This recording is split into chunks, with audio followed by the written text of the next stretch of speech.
말씀에 들어가기에 앞서서 건물을 세울 때 가장 중요한 것이 바로 기둥이에요. 기둥이 제대로 서지 않으면 아무리 그 건물을 화려하게 지었다 할지라도 풍파를 만나고 여러 가지 일들이 있으면 무너지게 돼 있는 것이죠. 반대로 기둥이 올바르게 서 있는 건물들은 우리가 생각하는 것으로 겉에는 별로 화려해 보이지 않고 무너질 것 같은데도 안 무너지는 건물들이 있어요. 우리 광산교회처럼 이렇게. 안 무너집니다. 왜요? 기둥이 확실하기 때문에. 신앙도 마찬가지예요. 우리의 이 신앙 생활을 건물로 표현을 한다면 과연 이 기둥은 무엇일까요? 오늘 말씀에 두 가지로 이 신앙의 기둥을 말씀드리고 싶습니다. 바로 기도와 말씀이에요. 이 기도와 말씀이라는 기둥이 확실하게 서 있으면 마귀의 공격과 환경의 시험이 올 때, 바람이 불고 풍파가 불 때 무너지는 건물과 같이 무너지게 될 수도 있겠지만, 반대로 이 기도와 말씀이 충만하고 깨어있는 사람들은 어떠한 시험이 온다 할지라도 흔들릴지언정 무너지지 않는다라는 것이죠. 방금 박성문 지사님의 기도의 내용 가운데 하나같이 끝까지 이 믿음과 신앙생활을 할 수 있는 사람들의 특징은요, 바로 기도하는 사람이고 바로 말씀의 사람인 것입니다.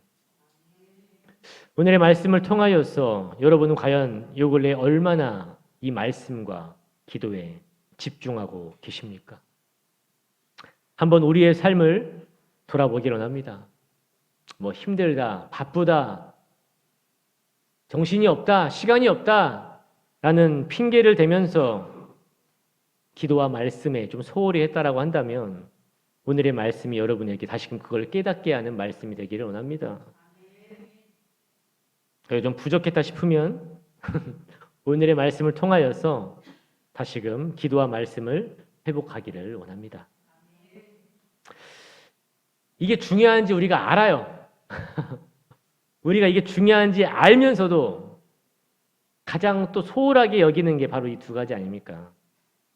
그래서 저를 비롯해서 목사님, 선교사님, 그 외에 유튜브나 다른 분들의 말씀 들으실 거예요. 잘 생각해 보세요. 그 수많은 말씀의 설교의 주제 가운데 가장 많이 강조하는 것이 결국 무엇인가? 바로 기도와 말씀이에요. 결국 이 두 가지가 우리의 이 신앙생활의 기둥이기 때문에 또 그만큼 가장 중요하기 때문에 이 기도와 말씀에 대해서 가장 많이 강조를 하는 거예요. 반대로 마귀들도 이 두 가지가 가장 중요한 걸 알기 때문에 어떻게든 우리들로 하여금 이 두 가지를 뺏어가게 하려고 하는 것이겠죠. 하지만 이 짧은 시간에 이 두 가지 말씀을 다 전하지 못하기 때문에 오늘은 첫 번째로 그 중에 기도에 대해서 함께 말씀을 나누기를 원합니다. 그렇게 중요하다는 이 기도에도요, 뭐가 있어요? 단계라는 게 있어요. 레벨이라는 게 있어요. 오늘은 세 가지로 제가 분리를 해서 말씀을 드릴 텐데 과연 이 세 가지 중에 나는 어떠한 레벨의 기도의 수준에 있는지를 한번 체크해 보시고 우리가 어떻게 기도해야 될지를 깨달아 알기를 간절히 소원합니다. 마태복음 14장 14절에 이러한 귀한 말씀이 있어요. 내 이름으로 무엇이든지 내게 구하면 내가 시행하리라. 마태복음 14장 14절의 말씀이에요. 예수님의 이름으로 무엇이든지 구하면 내가 그대로 이루어 주실 것이다. 첫 번째 기도의 레벨 단계입니다. 바로 어린아이 같은 기도예요. 어린아이 같은 기도. 이게 첫 번째 단계예요. 이거는 이제 기도를 막 시작한 사람들의 이야기예요. 여러분, 기도를 정의해 보세요. 기도가 뭡니까? 라고 말했을 때 여러분 뭐라고 대답해 주실래요? 안 믿는 사람들한테, 믿는 사람들 말고 안 믿는 사람한테 기도하세요 라고 했을 때 과연 그 사람한테 기도하라고 하면 그 사람들은 무슨 생각을 할까요? 기도가 뭔데요? 라고 물어보진 않겠지만 그거에 대한 확실한 그 어린아이와 같은 아기와 같은 그 믿음이 아무것도 없는 그 사람에게 기도를 정의를 하라고 했을 때 뭐라고 기도를 설명하실 거예요? 저는 이렇게 말하고 싶어요. 기도란 하나님께 아뢰고 하나님께 응답을 받는 것이다. 이것을 아는 단계가 바로 첫 번째 어린아이와 같은 기도예요. 그러니까 좀 더 깊게 얘기하면 어려운 일이 있을 때 또 아플 때, 힘들 때 하나님께 기도하면 하나님이 해결해 주시고, 아프면 치료해 주시고, 어려우면 능력을 주시고, 그러한 나의 모든 어려움을 하나님께 고백하는 것, 그리고 응답을 받는 것, 이것이 바로 뭐다? 기도다. 그리고 제가 볼 때는 우리 기독교인들 가운데 한 50%에서 60%는 지금 이 단계에 지금 머물러 있어요. 근데 이렇게 말해드릴게요. 이게 나쁜 게, 이 단계를 나쁘다고 제가 지금 말하는 게 아니라 이 단계여도 좋으니까 하나님께 계속 기도하는 삶을 살기를 원합니다. 그리고 이 기도가 어찌 보면 우리의 인생에서 가장 필요한 기도이기도 해요. 하지만 이 기도가 어린아이 단계라고 하는 이유가 뭐냐면 바로 이것 때문에 그래요. 내가 필요할 때만 기도하기 때문에 그래요. 아이들이 부모님한테 잘할 때가 있어요. 갑자기 잘할 때가 있어요. 엄마, 벌써 목소리가 틀려요. 아빠, 엄마가 아니고 아버지. 갑자기 아빠라 불렀던 애가 아버지라고 부르질 않나. 엄마 했던 애가 어머니라고 부르질 않나. 이유가 뭘까요? 뭔가가 지금 사고 싶고 지금 뭔가가 필요할 때인 거예요. 평상시에는 부모님 말씀도 잘 안 듣는 아이들이 갑자기 말을 잘 듣고 애교를 피우는 이유는요, 무언가를 바라기 때문인 것이죠. 마찬가지예요. 우리가 믿는 하나님은요, 우리의 아버지가 되어주셔서 우리의 필요를 채워주실 수 있는 분이기 때문에 오늘의 말씀과 같이 평상시에는 내가 그렇게 기도 안 하다가도 갑자기 아까 말했던 어려움이 닥쳤을 때 딱 깨닫는 거죠. 아, 이때가 누가 필요할 때다? 하나님이 필요할 때다. 평상시에는 부르지도 않은 하나님을 부릅니다. 하나님, 아시죠? 지금 제가 좀 힘드네요. 아프네요. 어렵네요. 오늘의 말씀을 의지해서 기도합니다. 예수님의 이름으로 무엇이든지 구하면 이루어 주신다고 하여 주셨죠. 약속하여 주셨죠. 그 약속을 믿고 내가 기도합니다. 우리 인생들은 완전한 존재가 아니고 부족한 존재이기에 항상 누구를 의지해야 돼요? 하나님을 의지하며 사는 게 맞는 거예요. 그리고 그렇게 기도를 해서 뭐 하는 거예요? 응답을 받아요. 그래서 어려움이 해결됩니다. 몸이 치유가 돼요. 능력이 생겼어요. 그리고 나면 다시금 또 기도가 소홀해지는 단계.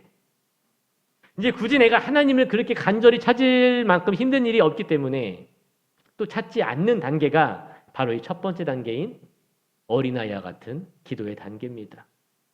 혹시 지금 내가 이 단계에 있는지를 체크해 보시길 바라요. 네, 말씀드렸지만 이건 첫 번째 단계이기 때문에. 두 번째예요. 출애굽기 33장 11절에 이러한 말씀이 있어요. 출애굽기 33장 11절. 사람이 그 친구와 이야기함 같이 여호와께서 모세와 대면하여 말씀하시며 모세는 진으로 돌아오나 그 수종다 눈의 아들 청년 여호수아는 회막을 떠나지 아니하니라. 출애굽기 33장 11절의 말씀이었습니다. 사람이 그 친구와 이야기한 같이 여호와께서는 모세와 대면하여 말씀을 하시더라. 두 번째는 뭐냐면 바로 친구와 같은 기도 단계예요. 이건 아까 어린아이의 단계에서 한 단계 높은 단계를 말하는 것이죠. 친구라는 건요, 뭐예요? 나와 동등하다라는 것이겠죠. 이것을 전제로 친구를 사귀어요. 나보다 높은 사람하고 제가 친구가 될 수는 없어요. 또 나보다 낮은 사람하고 제가 친구가 될 수 없어요. 예를 들어 이런 거예요. 제가 우리 목사님하고 친구가 될 수 있어요? 그래서 목사님 이름 막 부르면 돼요, 안 돼요? 그러면 저 또라이라고 할 거예요. 차마 여기서 말 못할 것 같습니다. 저기 은규가 있어요. 은규가 저랑 친구가 될 수 있어요? 은규가 저한테 태영아 일로 와. 태영아 막 이래요 저한테. 상상이 가십니까? 제가 그냥 이게 안 때리면 다행이죠. 친구가 될 수가 없는 거예요. 친구는요 뭐예요? 서로가 수준이 맞아야 되고요. 나이가 맞아야 되고요. 환경들이 비슷한 사람끼리 사귀는 걸 친구라고 하는 거예요. 마찬가지로 이 기도도 이제 친구와 같은 기도가 있어요. 이제는 무조건 하나님 앞에 달라고 하는 어린아이가 아니라 이제는 하나님과 동등하게 이야기하는 거예요. 하지만 우리가 감히 그 놀라우신 하나님하고 동등할 수는 없겠지만 오늘 말씀에 모세는 하나님과 친구와 같이 이야기했다라고 합니다. 여기 아는 분들도 계시긴 하는데 모르는 분들도 있어요. 그래서 우리 젊은 사람들 가운데 아는 찬양이 나는 주의 친구라는 찬양이 있는데 이 찬양을 지은 이스라엘 허튼이라는 좀 유명한 찬양 예배 인도자가 있는데 그분이 나는 주의 친구라는 찬양을 여기 그 모세와 아브라함과의 그 대화, 친구와 같은 대화를 말씀을 듣고 지은 찬양이 바로 그 찬양이거든요. 나는 주의 친구, 나는 주의 친구, 주님 날 친구로 부르셨네 라는 찬양이 있어요. 오늘의 말씀의 이 단계는요, 이 친구와 같은 기도라는 단계는 하나님께 무조건 달라고만 하는 기도를 넘어서 이제는 내가 하나님을 위해서 무엇을 할 수 있을까를 기도하는 것을 말합니다. 하나님께서 나에게 이렇게 주셨으니까 나 역시 하나님께 내가 드릴 수 있는 것을 뭐 하겠습니다? 드리겠습니다. 라고 기도가 이제 업그레이드가 되는 것이죠. 우리가 성경 말씀에 유명한 사람이 누가 있냐면 다윗이 있어요. 그의 시편과 삶을 돌아볼 때마다 항상 다윗은 하나님 앞에 찬양하며 기도했던 사람인데 그의 고백은 보통 이런 거예요. 내가 어렵고 힘들 때 나를 도와주시고 나를 살려주시고 나와 함께 하신 하나님을 위해서 내가 이제는 뭘 할 수 있을까요? 라고 기도하며 자신이 할 수 있는 것을 찾았는데 바로 그게 뭐였냐? 이제 성전을 짓는 것이었어요. 다 읽진 않겠지만 역대상 29장이 바로 그 내용이거든요. 역대상 29장이. 다윗은 하나님께 기도하며 자신을 구원해 주신 하나님을 위해서 성전을 지으려고 수많은 것들을 드리는 내용이 역대상 29장이에요. 결국 그의 아들인 솔로몬 때 성전은 지었지만 여러분 우리도 다윗과 같이 하나님께 기도하여서 정말 많은 응답을 받았어요. 건강, 물질, 가정, 또 개인적인 기도 제목들을 응답을 받고 축복을 받았는데 여러분은 하나님을 위해서 과연 무엇을 하셨습니까? 또 하나님을 위해서 무엇을 하기를 기도해 보셨습니까? 기도를 하면서 묵상을 하는 가운데 제가 새해마다 받은 감동은 이런 글이 있었어요. 사람들은 새해가 되면 하나님께 무엇을 달라는 기도만 합니다. 하지만 올해에는 내가 하나님을 위해서 무엇을 할 수 있을까 기도하기 원합니다. 이것이 바로 친구에게 하는 기도예요. 무조건 달라고만 했던 어린아이 같은 기도를 넘어서 이제는 내가 하나님을 위해서 무엇을 할 수 있을까 기도하는 것.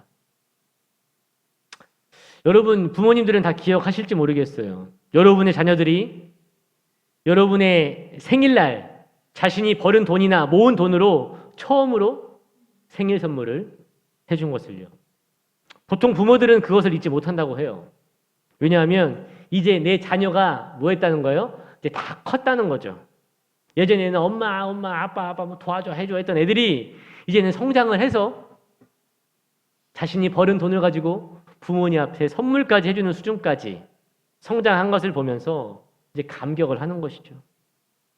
우리 하나님은요, 우리가 그렇게 되기를 바라세요. 이제 한 단계 더 위에 기도를 설명해 드릴게요. 기도는요, 단순히 뭔가를 바라는 것을 넘어서요, 하나님과 함께 모든 삶을 주고 받는 것입니다. 다시 한번요. 기도는 단순히 뭔가를 하나님께 바라는 것이 아니라 하나님과 함께 나의 모든 삶을 주고 받는 것이다. 내가 원하는 것을 하나님이 주시고 하나님이 원하시는 것을 내가 드리는 것. 이것이 바로 기도의 두 번째 단계인 친구와 같은 기도인 것입니다. 지금 나는 과연 얼마나 하나님 앞에 이렇게 기도하고 있는지를 한번 돌아보시기를 바랍니다. 마지막 세 번째인데요. 우리가 방금 읽었던 본문 말씀이에요. 누가복음 22장 42절입니다. 다 같이 함께 읽겠습니다. 시작. 가라사대 아버지여 만일 아버지의 뜻이여든 이 잔을 내게서 옮기시옵소서. 그러나 내 원대로 마옵시고 아버지의 원대로 되기를 원하나이다. 마지막 단계입니다. 이는 최고의 단계라고 볼 수 있어요. 그리고 이 단계에 있는 분들은 죄송하지만 교회에 그리 많지는 않아요. 하지만 이 단계까지 기도를 하는 분들은요, 지금 다들 놀라운 은혜와 축복으로, 능력으로 사는 분들이죠. 그리고 우리가 궁극적으로 이루어야 할 기도의 단계입니다. 어떤 기도냐? 아버지의 뜻에 합당한 기도. 오늘 말씀의 주인공인 예수님께서도 이 기도의 본을 보이셨어요. 이제 십자가를 지기까지 얼마 남지 않은 시간에 겟셋마네 동산에 올라가서 하나님께 기도하는 예수님의 기도의 내용은 정말 대단해요. 우리가 방금 읽었던 42절의 말씀에서 내 뜻대로 마옵시고 아버지의 뜻대로 되기를 원한다고 하는 것이죠. 잠깐 설명을 하자면 누구나 기도를 하면요, 이 기도의 기준이요, 내가 돼요. 저 역시 마찬가지고요. 예수님도 처음에는 이 잔을 옮겨달라고 하죠. 당연한 거예요. 누가 힘든 일을 하고 싶어 하겠습니까? 하지만 예수님의 기도의 핵심은 아버지의 뜻대로 이루어지는 기도를 말한 거였어요. 나의 기도에 하나님을 맞추는 게 아니라 하나님께 나의 기도를 이제는 맞춰나가는 단계인 거예요. 항상 기도할 때마다 누구의 뜻을 구해요? 하나님의 뜻을 구하는 것입니다. 왜냐하면 나의 뜻대로 하는 기도보다는 하나님의 뜻대로, 하나님의 뜻에 합당한 기도가 훨씬 더 능력이 있고 훨씬 더 우리를 이롭게 하기 때문이죠. 그런데 첫 번째 단계의 어린아이처럼 그냥 무조건 내 기도만 이렇게 고집하는 분들이 있어요. 하나님, 이 기도는 꼭 들어주셔야 됩니다. 무슨 일이 있어도 이 기도는 응답이 돼야 돼요. 이때까지 이루어져야 돼요. 이렇게 이루어져야 돼요. 이렇게 표현 쓰기는 좀 웃기지만 요즘 단어에 답정너라는 단어가 있는 거 아세요? 답정너. 이게 무슨 뜻이냐면 우리나라 포털 사이트 다음이나 어학서적에 보면 답정너라는 뜻은 뭐냐면 답은 정해져 있고 더는 대답만 하면 돼. 이게 답정너예요. 참으로 이기적인 단어인데 우리가 하는 이 기도에도 이 답정너 기도가 있어요. 답정너 기도. 하나님의 뜻은 묻지도 않고 그냥 내가 기도하면 하나님은 응답만 해주시면 돼. 이 식의 기도가 있어요. 신앙이 연약할 때, 어린아이 같을 때는 충분히 그럴 수 있어요. 저도 그랬습니다. 아니, 우리 모두가 그랬던 적이 있었을 거예요. 하지만 우리가 예수님을 알면 알수록 이 신앙의 깊이가 깊어지면 깊어질수록 이제는 내가 아닌 누구를 찾게 돼요? 하나님을 찾게 되는 거예요. 내 뜻이 아니라 이제는 하나님의 뜻을 찾게 되는 거예요. 예수님의 이 기도에는 하나님의 뜻을 구하는 기도가 있었습니다. 우리가 이러한 예수님의 모습을 본받아서 하나님의 뜻을 구하는 기도를 하기를 원합니다. 무슨 일을 만나든지 나를 향하신 하나님의 뜻이 있음을 기억하시고 기도할 때마다 하나님의 뜻을 구하는 기도를 하기를 원합니다. 한번 오늘의 이 말씀을 통해서 우리가 돌아보길 원해요. 과연 나는 지금 이러한 기도를 한 번이라도 한 적이 있는가? 그냥 무조건 그냥 힘드니까, 필요하니까 하나님 주세요, 주세요. 나쁘다고 말하지 않았어요. 당연한 거예요. 그럴 수 있어요. 근데 이제 기도의 수준이 올라가면 올라갈수록 응답이 없으면 없을수록 어떤 생각이 드냐면 두 가지 생각이 들어요. 첫 번째는 뭐예요? 포기해버려요. 안 들어주시네. 아니 내가 이렇게 기도했으면 들어줘야 될 거 아니야. 내가 이렇게 금식도 했는데 헌금 뭐 소원도 했는데 헌금도 했는데 왜 안 들어주셔? 하나님 이게 뭐예요? 원망할 수 있어요. 짜증낼 수 있어요. 답답하다고 막 힘들어할 수도 있는데요. 반면에 이런 분들이 있어요. 오늘의 말씀과 같이 기도를 하면 할수록 하나님이 알려주세요. 그게 아니라는 거예요. 지금 너의 기도의 방향이 지금 다 틀리다는 거예요. 그러면서 나도 모르게 묻는 것이죠. 하나님, 그렇다면 제가 어떻게 기도해야 됩니까? 하나님, 그러면 제가 어떻게 해야 됩니까? 더 나아가서는 하나님, 하나님의 뜻을 알려주세요. 그리고 결국에는 나의 뜻이 아닌 오늘의 예수님과 같이 내 원대로 마옵시고 누구의 뜻대로? 아버지의 뜻대로 되기를 원합니다. 멋있지 않나요?